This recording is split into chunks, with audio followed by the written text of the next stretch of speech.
Começar o Bandeirantes Acontece para falar da perda de um ex-colega nosso, de épocas distantes, completamente diferentes, mas que passou pelo microfone da Rádio Bandeirantes. Estou falando da morte de Cid Moreira. Vamos ao Rio de Janeiro, Gustavo Sleman conosco. Fala, Sleman. Boa tarde, Ronald. Boa tarde, Zaidan, e a todos que nos acompanham. Pois é, amigos prestam homenagens ao jornalista Cid Moreira. O responsável por dar o boa noite no primeiro dia do Jornal Nacional da TV Globo deixou uma marca que não vai ser esquecida. Símbolo do jornalismo da televisão brasileira, Cid Moreira é inspiração para diversos profissionais e também amigos. O jornalista morreu nesta quinta-feira, há menos de uma semana, depois de ter completado 97 anos. Ele estava internado no Hospital Santa Teresa, em Petrópolis, na região serrana, há 29 dias. Cid Moreira morava na cidade imperial há mais de 20 anos. A causa da morte, segundo a unidade, foi insuficiência renal crônica. Ainda de acordo com o médico de Cid, ele permaneceu lúcido e ativo até o dia da morte. Desde 1969, o Boa Noite do Jornal Nacional seria repetido 8.000 vezes até 96, quando Cid Moreira se despediu da bancada do noticiário da TV Globo. A gente conversou com diversos profissionais da área que prestaram homenagens a Cid Moreira e também falaram da importância dele. A gente lembra também que a voz marcante e grave de Cid foi pano de fundo do quadro do mágico Mr. M no Fantástico, que deixava os telespectadores ansiosos em 1999.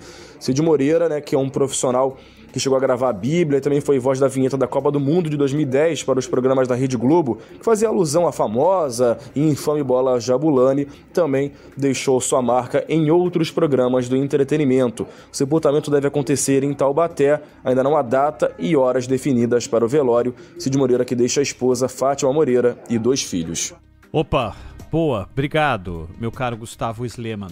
Ô Zaidan, a gente pode colocar referências, aquela primeira coisa que vem à mente quando você fala, ou as primeiras coisas que vem à mente quando você fala de música, pode falar de artes de uma forma geral, pode falar do cinema como uma derivação das artes, mas quando a gente vai falar de notícia, é impossível não lembrar como um referencial de notícia a voz de Cid Moreira, né?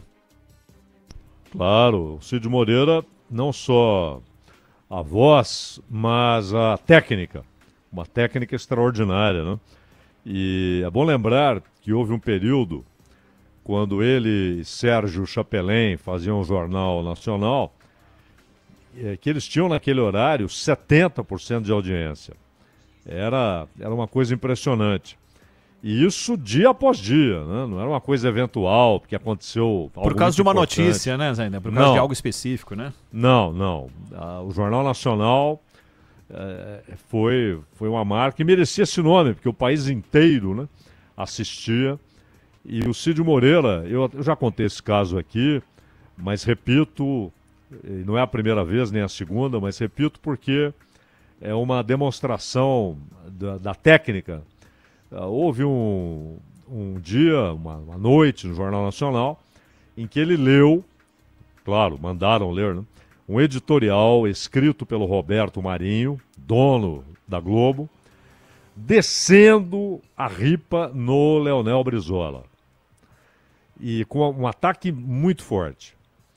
O Brizola foi à Justiça pedindo o direito de resposta no mesmo horário e deveria ser lido pelo mesmo locutor. E o juiz concedeu. Então, chega lá a resposta do Brizola com ataques também duríssimos, pesados, contra Roberto Marinho.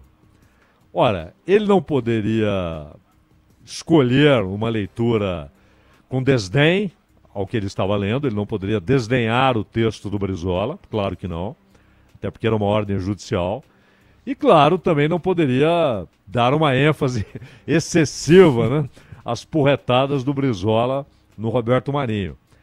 Ele se transformou em uma máquina de leitura, uma máquina, ele conseguiu o tom exato, ele nem fez com que a locução valorizasse o texto e nem desvalorizou o texto. Foi perfeito, uma máquina de leitura. E esse era o Cid Moreira, né? Um símbolo, uma referência, um parâmetro, né, para locução no Brasil. Locução não só de notícias, né, mas em Ele fez muitas coisas com a sua voz, as gravações da Bíblia, que se tornaram antológicas, né?